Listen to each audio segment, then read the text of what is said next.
Hello, YouTube, and welcome back to another book review from me, your humble host, Logan Albright, in the second week of spooky season horror anthology collection review time.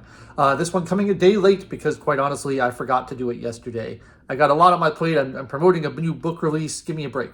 But I am back with another book review, and today I'm talking about the collection Dark Entries by Robert Aickman. Robert Aickman is a British writer. This is his first collection of stories. I had previously read another collection of his called The Wine Dark Sea, which I loved. It contains one of my favorite short stories. And I discovered him when I was over in England about 2 years ago in a Waterstones. I was looking through the horror section and I came across the volume and thought it looked interesting and read it and thought, this guy's great.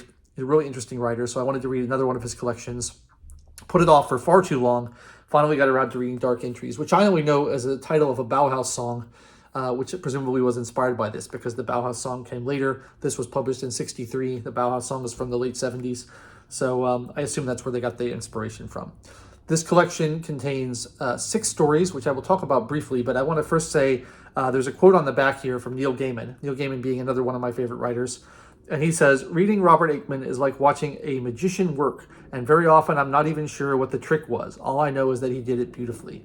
I think that's an excellent description of Aickman, because Aickman didn't like to describe his stories as horror stories. He liked to talk about strange stories.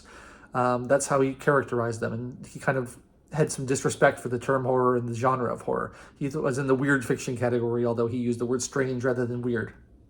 And his stories are not conventional in any sense as horror stories. There's a lot of ambiguity in them. There's a lot of dreamlike imagery and things that I don't know if you're supposed to understand. I found myself not fully understanding the stories when I finished them, but I think you're not really supposed to. I think it's that sense of ambiguity that makes them so unsettling. And regarding the magician comment, one of the things I find so remarkable about him is that the prose he uses in his stories is not at all like grotesque or purple or, Lovecraftian in any way. He doesn't use a lot of big, like, conventional scary words like eldritch and, antediluvian and things like that. He doesn't use that kind of vocabulary that you associate with kind of gothic horror writers. He uses very straightforward vocabulary. He uses very straightforward prose. And he's describing things that are, for the most part, fairly normal. And yet, he manages to conjure up this atmosphere of great uneasiness and eeriness.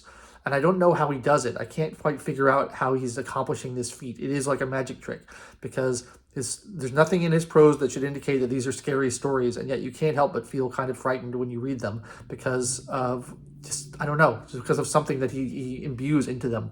And I find that miraculous. I'm not quite sure how he accomplishes it. And it's one of the things I love about him. And I love the ambiguity of his stories as well. There's no cut and dried, like, Twilight Zone twist where it's like, oh, it turns out she was a monster. That doesn't really happen. It's like things are left out open-ended and you're like, what was that? Was it real? Was it a dream? What did it mean anything?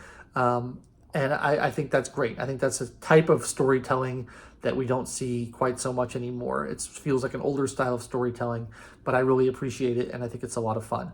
A lot of the stories in this collection deal with infatuation or love at first sight, people being kind of drawn inexplicably towards a stranger and following them and being invited into their home and being completely smitten with them.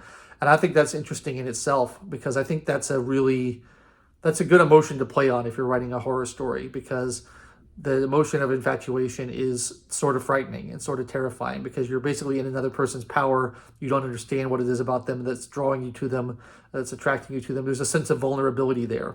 And there's also a sense of mystery there because you don't know the person. You don't know much about them. You just know that there's something alluring about them. And, their life is concealed. Their life is a mystery to you. They could be anything. They could be a serial killer. They could be a ghost. You don't know, but you're placing yourself in that place of vulnerability in order to get closer to this strange, seductive, attractive entity. And I think that theme of seduction as being something to be frightened of, as well as attracted to, is very insightful about the human condition and about the way that our minds and emotions function. So there's a lot of that in these stories. There's 6 stories in here. They're all fairly lengthy. They're all about 50 pages long, which I like. I like these short stories that kind of have space to breathe. It's sort of this middle ground between a novel and a story where, it's not like a real tight 10 to 12 page short story. It's a spacious meandering, luxurious short story where you have time to live in the world and you have time to get used to the characters and what's going on. So I really like those. Two of the stories, I think all the stories are good in this collection, but the two that really stood out to me are Ringing the Changes and Bind Your Hair. Ringing the Changes concerns a couple, a much older man and a much younger woman who have just been married, kind of on vacation or a honeymoon in the seaside town.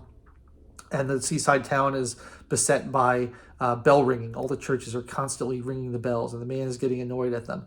And it's not clear why they're ringing the bells, but it goes on. And the wife kind of likes it and thinks it's charming. The man finds it oppressive and annoying, and he's quite grumpy. And then the innkeepers at the place where they're staying are like, oh, they're ringing the bells to wake the dead. And there's some kind of ritual going on where they're ringing the bells to wake the dead. And I won't say more about it than that, but that's sort of the premise of that story. I found that great. I love like seaside town horror. There's something about a little sleepy seaside village with fog and like seagull cries and foghorns and lighthouses and ships in the distance.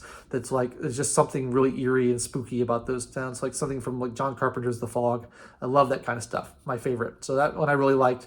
And then there's a very strange story, the last story in the collection, called Bind Your Hair, which is about it's a young woman who's about to be married, and she's visiting her fiance's family in the country because they met in the city, but he's from the country and his family lives there. And she's basically witnesses a series of really strange ritualistic events and strange characters and strange occurrences out in the country. It's very ambiguous what's going on. But it's a really strange and eerie story, and it's got a lot of frightening moments and a lot of great atmosphere to it. So those were the two that really stood out to me. All the others I think are excellent as well. So if you have not checked out Robert Aickman in the past, I highly recommend his work. I think he's got 2 more collections, maybe 1 more collection apart from this. He doesn't have a huge body of work, but his stories they're very haunting. They really stick with you afterwards. I think that they have a way of worming themselves into your brain.